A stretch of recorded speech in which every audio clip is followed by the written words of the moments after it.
আসসালামু আলাইকুম প্রিয় দর্শক, বিস্তারিত সংবাদের শুরুতেই জানিয়ে দিচ্ছি ফ্রেশ প্রিমিয়াম টি সংবাদ শিরোনামগুলো। সফল সংবাদ চ্যানেলে সবাইকে স্বাগত জানিয়ে শুরু করছি দেশের সংবাদ, জনগণের সংবাদ।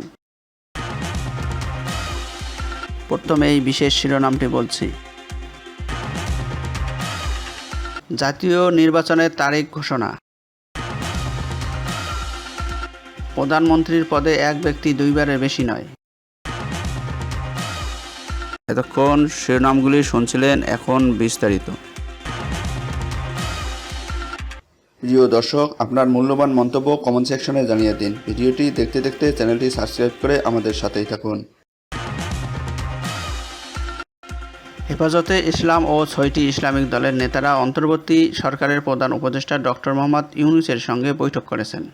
বৈঠকে তারা দেশের প্রধানমন্ত্রীর পদে এক ব্যক্তি 2 মেয়াদের বেশি না থাকার প্রস্তাব দিয়েছেন। পাশাপাশি একটা যৌক্তিক সময় নিয়ে সংস্কারগুলো করে জাতীয় নির্বাচনের আয়োজন করতে বলেছেন।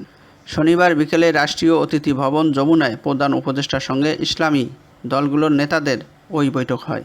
এর আগে বেলা 3টায় যমুনায় যান ইসলামিক দলগুলোর নেতারা।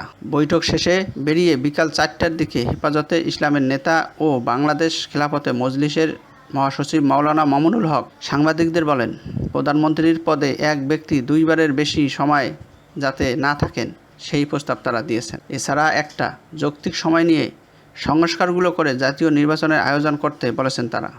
নির্বাচনে অযথা কালবিলম্ব যেন না করা হয় তারা সেটা উল্লেখ করেছেন। মামুনুল হক বলেন, ইসলামী দলগুলোর এমন প্রস্তাবে প্রধান উপদেষ্টা ডক্টর মোহাম্মদ ইউনূস একমত পোষণ করে প্রয়োজনীয় সংস্কারের পর কালবিলম্ব না করে নির্বাচনের দিকে চলে যেতে আগ্রহী বলে জানিয়েছেন।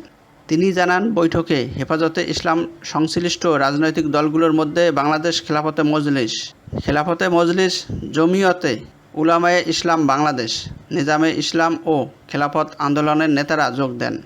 প্রধান উপদেষ্টার কাছে প্রতিটি দল সংস্কার প্রস্তাব তুলে ধরেছে জানিয়ে মামুনুল হক বলেন, মৌলিকভাবে যে প্রস্তাবগুলো এসেছে তার মধ্যে অন্যতম ছিল নির্বাচন ব্যবস্থার সংস্কার। তিনি বলেন, দেশব্যাপী সব ভোটারের প্রতিনিধিত্ব যাতে জাতীয় সংসদে নিশ্চিত করা যায় সে ধরনের একটা মৌলিক পরিবর্তনের সংস্কারের প্রস্তাব আমরা দিয়েছি। প্রধানমন্ত্রী কেন্দ্রিক ক্ষমতা কুক্ষিগত করে রাখার যে ব্যবস্থা এবং যেখান থেকেই স্বৈরতন্ত্রের উদ্ভব, এই জায়গায় যেন ভারসাম্য তৈরি করা হয় সেই প্রস্তাব দেওয়া হয় বলে জানান মামুনুল হক। পরবর্তী সংবাদ দেখার আমন্ত্রণ জানিয়ে শেষ করছি। আল্লাহ হাফিজ।